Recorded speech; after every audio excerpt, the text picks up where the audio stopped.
ધોરાજી નગરપાલિકાની ચૂંટણીમાં ભાજપના વોર્ડ નંબર 9ના ઉમેદવારો મહેશ શિરોયા, પિયુષ ચવાડિયા, સંગીતા બારોટ અને હર્ષિદા હિરપરાની ચૂંટણી પ્રચાર પ્રસાર લોકસંપર્ક અને મીટિંગ ચાલી રહી છે।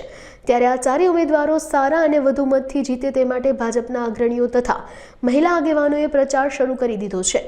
આ ઉપરાંત ઉમેદવારો માટે હિરપરાવાડી વિસ્તારના અને શેનવાડી ખાતે વિશાળ મહિલા સંમેલન યોજાયું હતું। 2025 સ્થાનિક સ્વરાજ્યની ચૂંટણી અંતર્ગત આજે ધોરાજી નગરપાલિકામાં ધોરાજીની નારી શક્તિને મળવાથી, તેમની સાથે મુલાકાત કરવાથી આ દેશના વડાપ્રધાન આદરણીય નરેન્દ્રભાઈ મોદીજીએ હરમેશ જે મહિલાઓની ચિંતા કરી છે, તો આવનારા સમયમાં પણ આ મહિલા શક્તિ હરમેશ ભારતીય જનતા પાર્ટીની સાથે છે અને આજે બહેનોની વચ્ચે એમને મળીને એમના વિષયો, એમના દરેક બાબત, એમની સમસ્યાઓ સાંભળીને આવનારા સમયમાં ધોરાજીમાં પણ ભારતીય જનતા પાર્ટીની ધોરાજી નગરપાલિકા બને એ માટેથી સૌને નમ્ર અપીલ કરી।